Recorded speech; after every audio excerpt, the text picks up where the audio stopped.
Pakistan back foot पे था तब तक ना मोदी साहब को मसला था, ना हमारे ट्रंप साहब को मसला था। जैसे ही पाकिस्तान ने एक जवाब दिया, एक सिर्फ और सिर्फ एक जवाब दिया, मोदी साहब भागते हुए दुम दबाते हुए गए ट्रंप साहब के, भैया बचा लो, हम तो चलो पैसा मांगने गए हैं जो कि हमारे पास नहीं है, आप वो चीज़ मांगने के जो कि आपके पास है। इतना ताकतवर मुल्क हो गए, इतने आपके पास तकड़े किस्म के हथियार होने के बावजूद भागते हुए ट्रंप के पास गए कि भैया बचा लो, हमसे नहीं हो पा रहा। हमने तो समझा था कि ये गरीब मुल्क है, इनसे तो कुछ नहीं हो पाना। पहले हमने इन पे अटैक्स किए, इन्होंने कोई रिप्लाई नहीं किया, तो हम तो चौड़े में हो गए जी, हमारा तो सब कुछ ठीक है, अब हम इनको पेल देंगे फुल टाइम। वो तो आगे से भाई हमें मारते हैं, भैया मारते हैं, वो हमें बचा लो। फिर यूं होने लग गया, अबे भाई जो हमारे पास मिसाइल पड़े हुए हैं, जो हमारे पास ये F-16 17 जो हमने ये जेट्स लेके रखे हुए हैं, ये किस लिए रखे हुए हैं? ये जो जेट्स पे हमने लेके रखे हुए, ये हमारे आर्मी ऑफिसर जब अपने सिंगाड़ों को हवा लगवानी होती है तब लेके जाते हैं।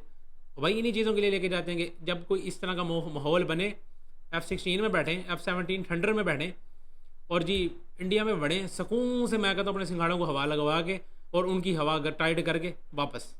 इन चीज़ों के लिए रखे हुए हमने। और जो मिसाइल हैं वो किस लिए रखे हुए हैं? वो क्या हमारे DGISPR सुबह नाश्ते के बाद दांतों में मारते हैं? भाई वो तुम्हारे सरों पे मारने के लिए रखे हुए हैं। फजूल लोग जब आगे इस तरह की बातें करते हैं और इस तरह की हरकतें करते हैं ना, जब ऐसे फजूल सिविलियंस को टारगेट करते हैं, वो इन चीज़ों के लिए रखे हुए हैं। पहले प्यार की बात समझाते रह गए हैं आपको, ट्रंप से भी जाके बात की है, उनको भी कह रहे थे हमारे प्राइम मिनिस्टर वगैरह कि भाई साहब इनको रोक लें, इनसे नहीं हो पाना, ये इनके बस की नहीं है। लेकिन नहीं जी, हमारे पास तो पैसा है, हमारे पास वो क्या है जी, S-400 है, वो 400 पता नहीं अब कहाँ पड़े हुए हैं, उनके टुकड़े। मैं कहता हूँ उनकी अपनी आवाम कंधों पे लेके जा रही है, अंदाज़ा करो यार। ठीक है यार, जवानों को तो बंदा लेके जाता है, वो तो रिस्पेक्ट है यार, चाहे वो इधर के हैं चाहे वो उधर के हैं, दोनों अपनी अपनी कंट्रीज़ के लिए लड़ रहे हैं, समझ में आती है, उनके लिए अलग रिस्पेक्ट है।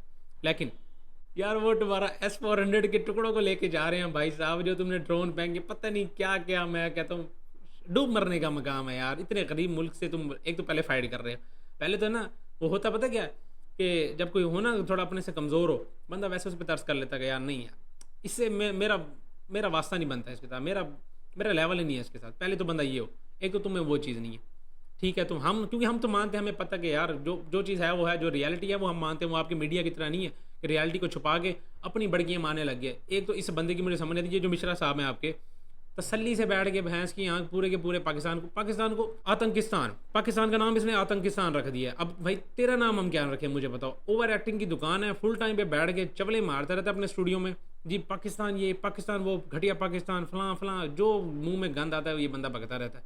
हमने कभी इस तरह की कोई बात नहीं की, जितना भी हमारे इधर जो कुछ भी हुआ है, हमने कोई ऐसी फजूल बकवास नहीं की। जो आपने सवाल किए उनके हमने आपको जवाब दिए, वो अच्छे सवाल किए तो अच्छे तरीके से जवाब मिल रहे थे। जब आपने बकवास मारना शुरू किया तो फिर आपको जाहिर सी बात है, फिर जैसा बंदा आगे सवाल करेगा, अब आप मुझे आगे एक थप्पड़